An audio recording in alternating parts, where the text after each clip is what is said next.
The worst kind of heartbreak is coming home to find out you don't have a home anymore. It was a quiet Saturday evening when Amara's taxi pulled up to her street. The air felt heavy, but she didn't think much of it. She had just returned from a 3-day business trip to Abuja, closed a big deal, impressed her boss, and even bought a small gift for her husband, Kevin. She smiled as she carried her hand luggage, dragging her other suitcase behind her. But her smile slowly faded. Right in front of the house, next to the gate, were her bags. Her full bags. Not just the ones she traveled with. Her clothes. Her shoes. Her handbags. Even the framed picture of her late mother was lying face down on the ground. She froze. Her heart skipped a beat as her hands began to tremble. For a second, she thought maybe someone had made a mistake. Maybe the compound was being renovated. Maybe Kevin had taken things out for fumigation. But then, the gate opened, and a stranger stepped out. A man she had never seen before. Dressed casually in a t-shirt and joggers, holding a bottle of water. "Yes? Can I help you?" the man asked. I live here," Amara stuttered, completely confused. "My name is Amara. My husband and I stay here." The man frowned. "Sorry, madam. This house was sold 4 days ago. The former owner said his wife traveled and they needed to move out fast. He handed me the documents and gave me the keys. I moved in yesterday." Amara's head began to spin. No. This must be a mistake. Kevin can't sell this house. It's mine. I bought it. It's in my name. The man shrugged. "I don't know anything about that. All I know is, I bought the house, paid cash, and signed the papers. Please, madam, you're disturbing my peace." The man turned around and walked back inside, locking the gate behind him. Amara stood there, frozen. The evening breeze suddenly felt cold. She looked at her things scattered on the ground and slowly sank to her knees. That was when she noticed a small piece of paper taped to one of her boxes. She picked it up. Her hands shook as she unfolded it. It read, "You're smart. You'll be fine. Thanks for everything. Kevin." That was it. No explanation. No apology. No goodbye. Amara's vision blurred as tears filled her eyes. The man she married. The man she loved. The man she trusted with her heart and her home, had sold her house and disappeared. She sat there, silent, bags on the sidewalk. A woman who had it all, now suddenly had nothing.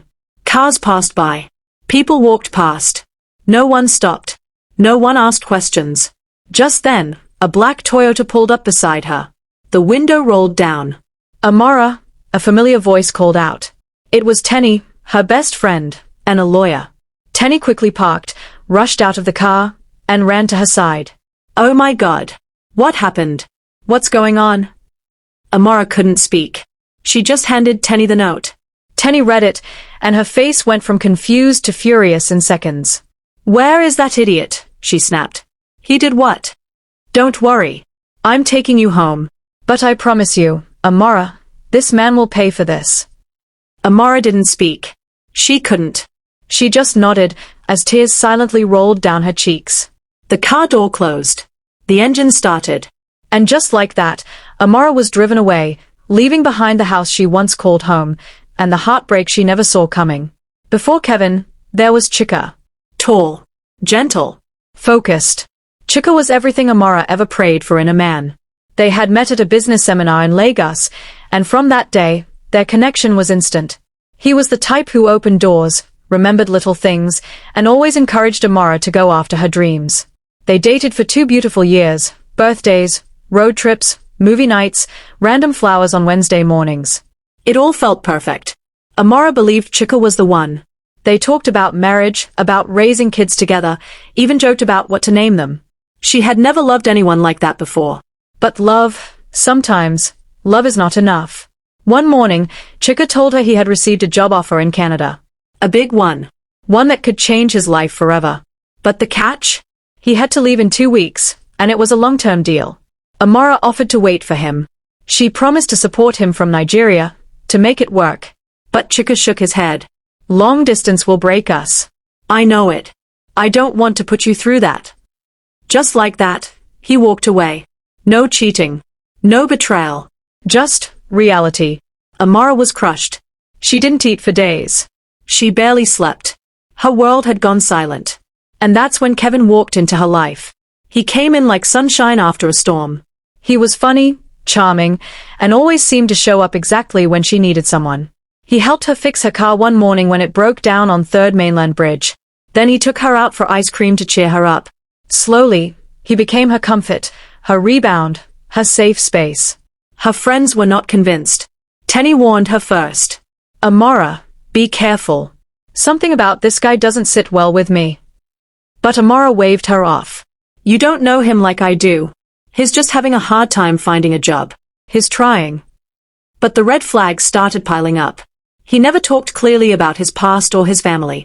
One time she asked him where he worked before, he said something vague about doing contracts with big men. But he had no car, no steady income, and was always asking for small help here and there. One night, he even said, "Babe, bring your friends. Let's all go out. I want them to see I'm serious about you." Amara was so happy. She called her girls. They all dressed up and went to a nice restaurant. Kevin ordered food like a king, starters, main course, dessert, expensive wine. Then when it was time to pay, he patted his pockets and looked up with a helpless smile. "Ah, babe, I think I forgot my card at home. Please help me settle this. I'll pay you back tomorrow." She paid. Her friends exchanged looks, but said nothing. On the drive home, Tenny couldn't hold it anymore. "Amara, that guy used you to impress us. Are you not seeing it?" But Amara defended him, like always. "He's just under pressure. He wants to impress people. He'll pay me back. He's not perfect, but he's a good man." He never paid her back. Then there was the time he said he was going for an interview but didn't know the name of the company. Or the time he borrowed her laptop for an urgent online application and returned it 3 days later with half her files missing. Or when he took her gold bracelet to fix the hook, and she never saw it again. Still, Amara looked the other way. She told herself love was about patience. That people had ups and downs. That maybe her friends were just being too harsh. She had lost Chika, and she didn't want to lose again. She needed this to work. So when Kevin knelt down one evening and proposed with a small ring and a big smile, Amara said yes. Her friends didn't clap. They just stared. She married him quietly. No loud ceremony, just a court registry, a few photos, and a dinner afterward.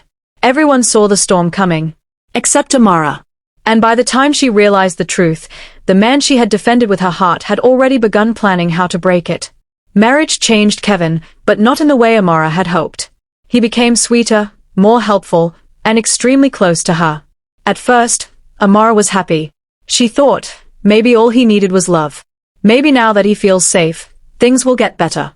Kevin started helping her with paperwork, running errands, and organizing things around the house. One day, he told her, "Babe, just in case anything happens when you're not around, I need to know where all the important documents are. The house papers, your ID copies, bank files. You know I'm your husband now." Amara smiled. She trusted him completely. She showed him everything. Even gave him photocopies of her house documents. What she didn't know was that she had just handed him the keys to her destruction. But Amara wasn't completely blind. Sometimes, Kevin would go outside late at night to take calls. He would talk quietly and return pretending like it was a business deal. Other times, she'd catch him smiling at his phone and quickly locking it when she came close. One night, while he was in the shower, a message popped up on his phone. "When are we finishing the plan, baby? I want to leave this life with you. Lola." Amara stared at the message for several seconds. Her heart dropped. Her hands shook. Could it be? When Kevin came out, she showed him the message, her voice shaking. "Who is Lola?" Kevin blinked fast. Then he smiled and started laughing. "Babe, you're jealous over my cousin." "Cousin?" Amara asked, confused. "Yes now. Lola is my cousin. She's been trying to leave Nigeria and move abroad. I've been helping her talk to some agents. That's what she meant by leaving this life. Baby, please don't start suspecting me for nothing." He reached out, kissed her forehead, and laughed again. And Amara believed him. She told herself she was just overthinking. That Kevin had been loyal since day one. She let it go. But Kevin was lying. Kevin and Lola were not cousins. They were lovers. They had met on Instagram during the lockdown. She was light-skinned, always dressed well, and talked like she knew what she wanted in life. Kevin had sent her a DM after she posted a video saying, "I need a man who can change my life."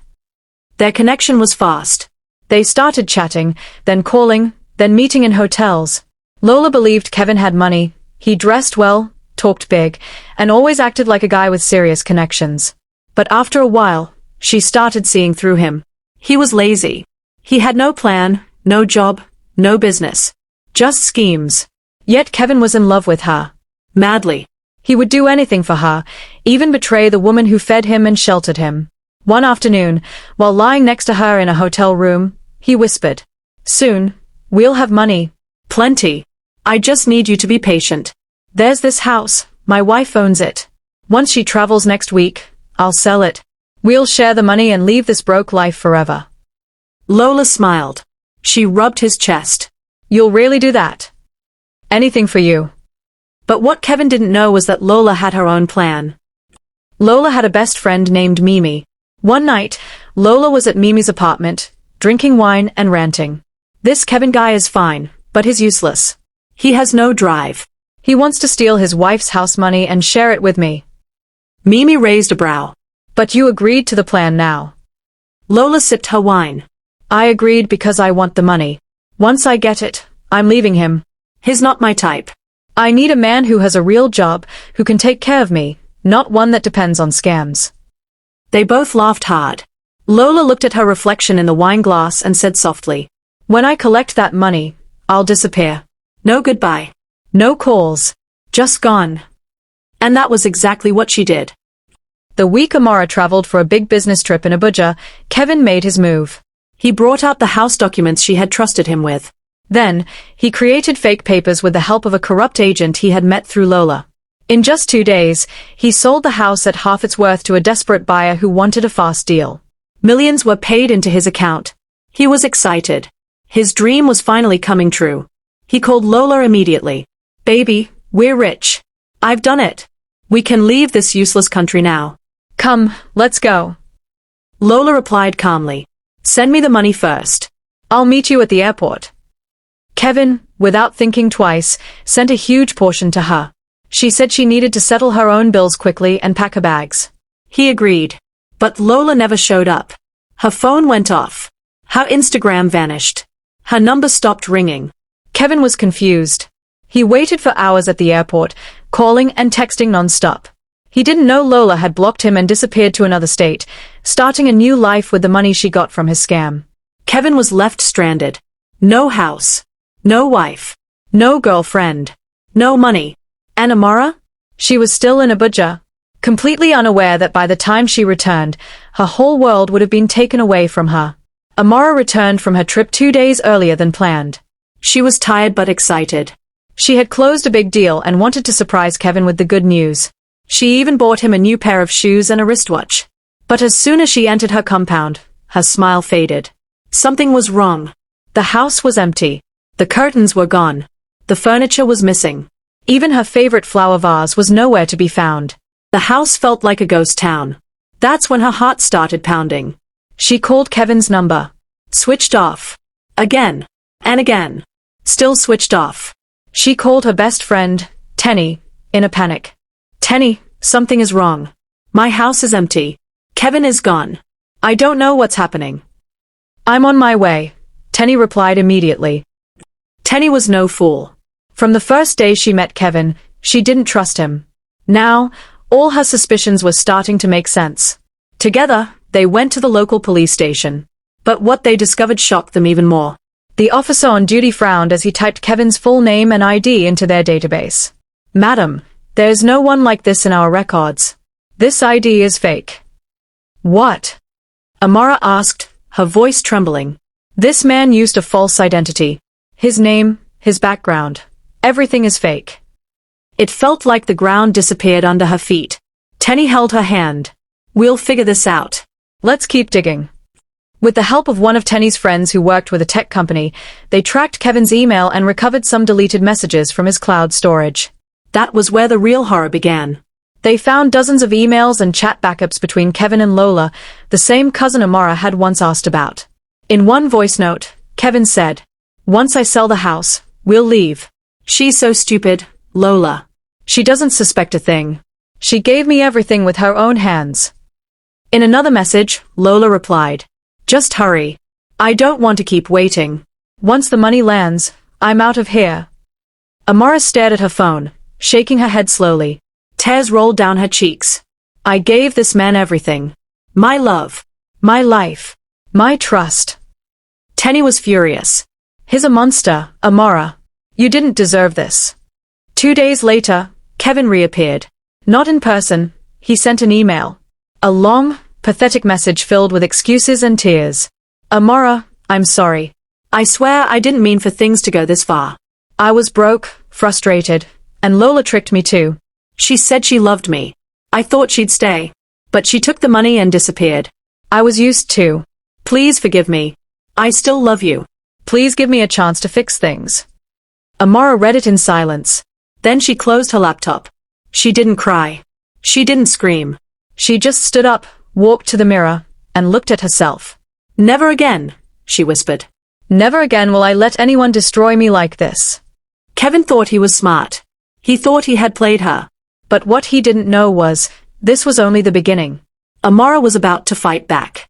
And this time, she was ready. It took weeks. Court papers. Police reports. Legal stress. Nights of crying. But with Tenny's help, Amara fought hard, and she won. The court confirmed that Kevin used fake documents to sell her house. The buyer had been tricked.